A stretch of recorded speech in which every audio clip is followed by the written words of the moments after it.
Hi friends, study with me ಚಾನಲ್ಗೆ ಸ್ವಾಗತ. ಇವತ್ತು ತಾರೀಕು ಜುಲೈ 9.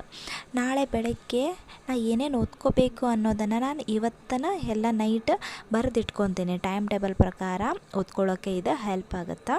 ಹಾಗಾಗಿ ಬೆಳಗ್ಗೆ 3 ಗಂಟೆಗೆ ಎದ್ದು ಓದ್ಕೋತೀನಲ್ಲ, ಹಾಗಾಗಿ ಯಾವುದೋ ಟೈಮಲ್ಲಿ ಓದ್ಕೋಬೇಕು ಅನ್ನೋದು ಬರೆದಿಟ್ಕೊಂಡ್ಬಿಟ್ರೆ ಹೆಲ್ಪ್ ಆಗುತ್ತೆ. ಈಸಿಯಾಗಿ ಓದ್ಕೋತಾ ಹೋಗ್ಬೋದು.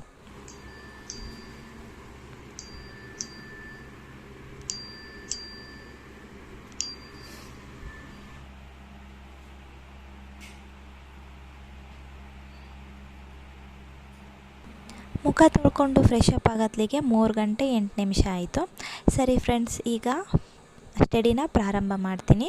ನಿನ್ನೆ ಬರೆದಿಟ್ಕೊಂಡಿನಲ್ಲ, ಅದೇ ರೀತಿ 3 ಗಂಟೆಯಿಂದ 4 ಗಂಟೆವರೆಗೂ ಹಿಸ್ಟ್ರಿ ಓದ್ಕೋಬೇಕು ಅಂತ ಬರ್ದೀನಿ. ಹಾಗಾಗಿ ಸರ್ಕಾರಿ ಶಾಲೆಯ ಸಮಾಜ ವಿಜ್ಞಾನ 6ನೇ ತರಗತಿಯ ಪುಸ್ತಕವನ್ನು ತೆಗೆದುಕೊಂಡೀನಿ.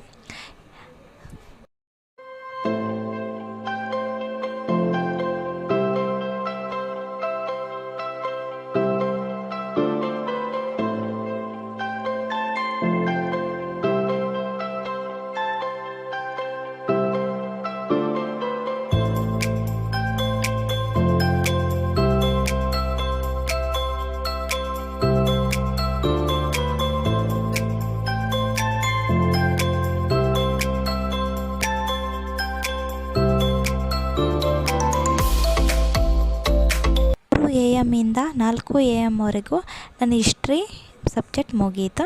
ಅದನ್ನೀಗ ಹಿಸ್ಟ್ರಿ ಟಿಕ್ ಮಾಡ್ಕೊಳ್ತಾ ಇದ್ದೀನಿ, ಅದನ್ನು ಕಂಪ್ಲೀಟ್ ಮಾಡಿದ್ದೆ ಅನ್ನೋದಕ್ಕೆ.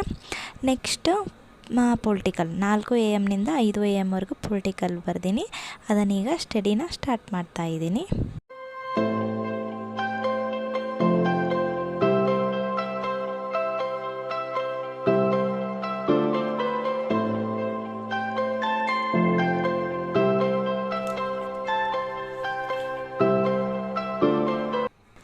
ಸೆಕೆಂಡ್ ಸಬ್ಜೆಕ್ಟ್ ಕೂಡ 4 ರಿಂದ 5 ಗಂಟೆ ಪೊಲಿಟಿಕಲ್ ಸಬ್ಜೆಕ್ಟ್ ಕೂಡ ಮುಗೀತು.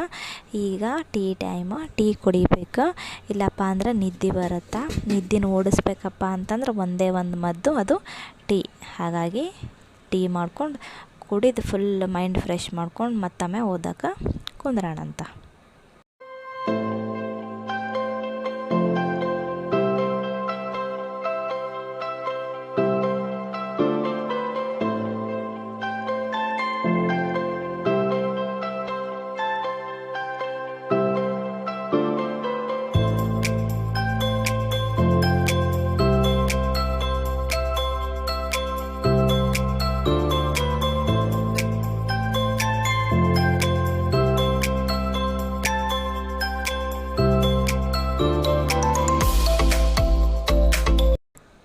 ಥರ್ಡ್ ಸಬ್ಜೆಕ್ಟ್ ಕೂಡ ಮುಗೀತು. 5 ರಿಂದ 6 ಗಂಟೆ ಜಿಯೋಗ್ರಫಿ ಮುಗಿಸಿದೆ. ಅದನ್ನು ಸಹ ಇವಾಗ ಟಿಕ್ ಮಾಡ್ಕೊಳ್ತಾ ಇದ್ದೀನಿ. ಓಕೆ ಫ್ರೆಂಡ್ಸ್, ಇವಾಗ ನಾನು ಅರ್ಲಿ ಮಾರ್ನಿಂಗ್ 3 ಅವರ್ ಸ್ಟಡಿನ ಮುಗಿಸಿದೆ. History, political and geography. ಅದನ್ನು ನಾನು 10ನೇ ತಾರೀಕಿಗೆ ಟಿಕ್ ಮಾಡ್ಕೊಳ್ತಾ ಇದ್ದೀನಿ. 10ನೇ ತಾರೀಕಿಗೆ ಏನೇನು ಮುಗಿಸಿದೆ ಅನ್ನೋದು ಕಂಪ್ಲೀಟ್. ಹಲೋ ಫ್ರೆಂಡ್ಸ್, ಎಲ್ಲ ಕೆಲಸ ಮುಗಿಸ್ಕೊಂಡು ಮತ್ತೆ ಸ್ಟಡಿ ಕುಂದ್ರೋಕ್ಕೆ 11 ಗಂಟೆ ಆಯಿತು. ಹಾಗಾಗಿ ನಾನು 11 ಗಂಟೆಯೇ ಟೈಮ್ ಟೇಬಲಲ್ಲಿ ಬರ್ಕೊಂಡೀನಿ. 11 ಗಂಟೆಯಿಂದ 12 ಗಂಟೆ ಮಟ್ಟ ಏನು ಕನ್ನಡ ಸಬ್ಜೆಕ್ಟ್ನ ಕನ್ನಡ ಸಬ್ಜೆಕ್ಟ್ ಸ್ಟಾರ್ಟ್ ಮಾಡೋದು 5ನೇ ತರಗತಿಯಿಂದ 10ನೇ ತರಗತಿಯವರೆಗಿನ ಕನ್ನಡ ಪುಸ್ತಕಗಳಲ್ಲಿರುವಂತಹ ಕವಿ ಪರಿಚಯಗಳನ್ನೆಲ್ಲ ಕಂಪ್ಲೀಟಾಗಿ ಮುಗಿಸ್ಕೊಳ್ತೀನಿ. ಹಾಗಾಗಿ 5ನೇ ತರಗತಿ ಇವತ್ತು ತಗೊಂಡೀನಿ.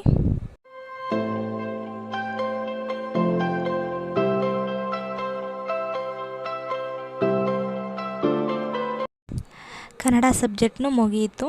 5th ಸ್ಟ್ಯಾಂಡರ್ಡ್ದು ಎಲ್ಲ ಕವಿ ಪರಿಚಯ ಮುಗೀತು ಇವತ್ತು. 11 ಗಂಟೆಯಿಂದ 12 ಗಂಟೆ ಮಟ್ಟ 1 ಅವರ್ ಸ್ಟಡಿ ಆಯಿತು. ಅದನ್ನು ಸಹ ಟಿಕ್ ಮಾಡ್ಕೊಳ್ತಾ ಇದ್ದೀನಿ. ಕನ್ನಡ ಕಂಪ್ಲೀಟ್ ಆಯಿತು.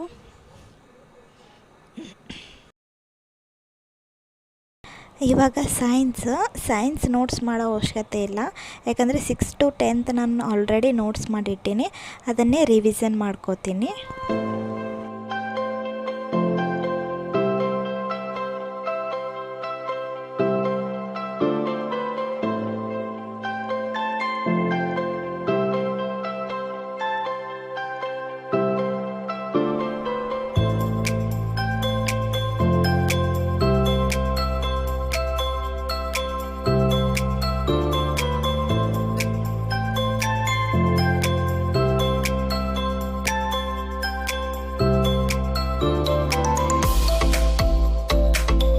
ಎಕನಾಮಿಕ್ಸ್ ಕ್ಲಾಸ್ ಆದಮೇಲೆ ಮೆಂಟಲ್ ಎಬಿಲಿಟಿ ಕ್ಲಾಸ್ ತಗೊಂಡೆ. ಇದು ಆನ್ಲೈನ್ ಕ್ಲಾಸ್ ಆಗಿತ್ತು, ಹಾಗಾಗಿ ಸ್ಕ್ರೀನ್ ರೆಕಾರ್ಡ್ ಮಾಡಿಕೊಂಡೆ. ಎಲ್ಲ ಕೆಲಸ ಆದಮೇಲೆ ಈವ್ನಿಂಗ್ ಸ್ಟಡಿ ಸ್ಟಾರ್ಟ್ ಮಾಡಿದೆ.